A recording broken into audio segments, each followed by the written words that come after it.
আপনার কি ডেইলি ডিম খাওয়া উচিত? তাতে কি আপনার উপকার হবে, নাকি রক্তে কোলেস্টেরলের মাত্রা বেড়ে যাবে, হার্ট অ্যাটাকের রিস্ক বেড়ে যাবে? ডিম খেলেও প্রতিদিন ম্যাক্সিমাম কটা ডিম খাওয়া যেতে পারে? ডিম কি কুসুম সমেত খাবো না কুসুম ছাড়া খাবো? আর কাদের কাদের একেবারেই ডিম খাওয়া উচিত নয়?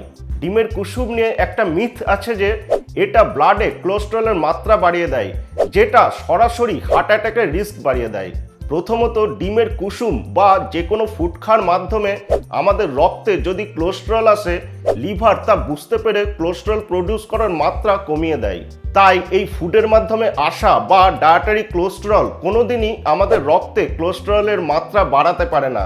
এর মেন কালপ্রিট হচ্ছে স্যাচুরেটেড ফ্যাট, অর্থাৎ রেড মিট, প্রসেস ফুড ইত্যাদি। এগুলো খেলে আমাদের রক্তে কোলেস্টেরলের মাত্রা বাড়ে, আর দোষ হয় বেচারা কুসুমের। দ্বিতীয়ত, ডিমের কুসুম শুধুমাত্র ভালো কোলেস্টেরল অর্থাৎ এইচডিএলকেই বাড়ায়, যা হার্ট ডিজিজের রিস্ককে অনেক গুণে কমিয়ে দেয়। তাহলে এই মিথকে মেনে চলার কোনো কারণই নেই। সুতরাং আমরা দেখলাম ডিমের থেকে হার্ট প্রবলেম বা হার্ট অ্যাটাকের কোনো সম্ভাবনাই নেই। ডিম হলো ভীষণই পুষ্টিগুণ সম্পন্ন একটি প্রোটিনযুক্ত খাবার। সবথেকে বড় ব্যাপার, এটা খুবই সস্তা একটি খাবার যা আমাদের শরীরের খুবই উপকার করে। ডিম ভাজা বা অমলেটের থেকে সেদ্ধ ডিম ভালো, কারণ আমরা সবাই জানি তেল হার্টের পক্ষে খুবই ক্ষতিকারক। তাই প্রতিদিন ডিম ভাজা খাওয়ার সঙ্গে সঙ্গে শরীরে তেল ঢুকলে সেটা লাভের থেকে ক্ষতি বেশি করবে। তাই সবসময় চেষ্টা করবেন সেদ্ধ ডিম খাওয়ার। তবে মাঝে মধ্যে অমলেট বা ডিম ভাজা খাওয়া যেতেই পারে, তবে খুব অল্প পরিমাণে তেল দিয়ে। যে কোনো হেলথ কন্ডিশনের মানুষেরা ডেলি একটি সেদ্ধ ডিম কুসুম সমেত খেতে পারেন।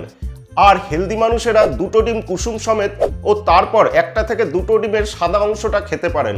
অর্থাৎ হেলদি মানুষেরা ডেলি 3টে থেকে 4টে ডিম নিশ্চিন্তে খেতে পারেন। এখন দেখা যাক, রোজ 3টে থেকে 4টে ডিম যদি আপনি খান, তাহলে আপনার শরীরে কি কি পরিবর্তন আসবে, আপনি রোজ কেমন ফিল করবেন। ডিম হলো হাই কোয়ালিটি কমপ্লিট প্রোটিন, যেখান থেকে আমরা সমস্ত প্রকারের এসেনশিয়াল অ্যামাইনো অ্যাসিডগুলো সঠিক মাত্রায় পেয়ে থাকি। এই এসেনশিয়াল অ্যামাইনো অ্যাসিডগুলো আমাদের মাসল রিপেয়ার ও মাসল গ্রোথের জন্য ভীষণই দরকারি। প্রোটিন হলো মানব শরীরের মেন বিল্ডিং ব্লকস। তাই যদি কারোর মাসল লস হয়, অর্থাৎ কেউ যদি খুব তাড়াতাড়ি রোগা হয়ে যাচ্ছেন বা খুব ওজন কমে যাচ্ছে, তাহলে তারা যদি ডিম খেতে থাকেন, কিছুদিনের মধ্যেই তা ঠিক হয়ে যাবে। ডিমের প্রোটিন থেকে ভীষণ এনার্জি পাওয়া যায়। তাই যারা প্রায়শই দুর্বলতা অনুভব করেন, তারা ডিম খেতে থাকলে কিছুদিনের মধ্যেই দুর্বলতা কেটে যাবে আর ভীষণই এনার্জি পাবেন। ডিম থেকে একটা ভীষণ উপকারী নিউট্রিয়েন্ট পাওয়া যায়, তা হলো কোলিন। এই choline brain health, liver function ও সেল মেমব্রেন স্ট্রাকচারের জন্য ভীষণ দরকারি একটি নিউট্রিয়েন্ট। কোলিন বডিতে অ্যাসিটাইল কোলিনে পরিণত হয়, যা নিউরোট্রান্সমিটারের কাজ করে।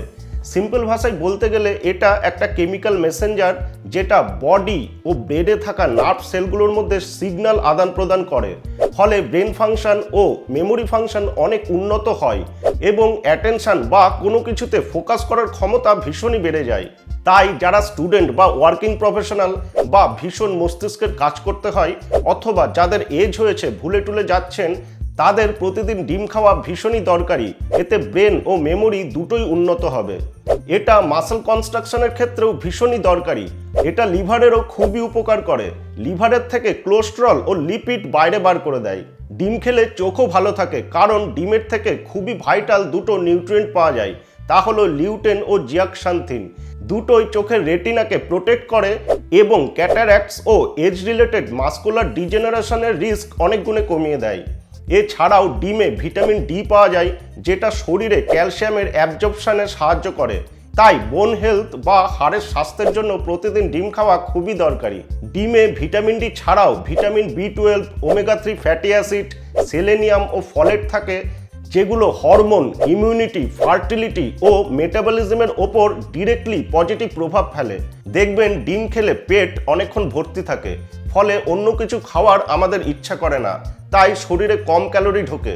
সুতরাং ডিম আমাদের ওজন কমাতে ভীষণই সাহায্য করে। ডিম যেহেতু প্রোটিন, তাই এটা খেলে এটা দ্রুত রক্তে সুগার রিলিজ করে না। তাই সুগার পেশেন্টরা নিশ্চিন্তে ডিম খেতে পারেন। আশা করি ডিম সম্বন্ধে অনেক কনফিউশন ছিল, এই ভিডিওতে তা ক্লিয়ার করা গেল। ভিডিওটা ভালো লাগলে প্লিজ একটা লাইক করে দেবেন। ভালো থাকবেন, সুস্থ থাকবেন, ধন্যবাদ।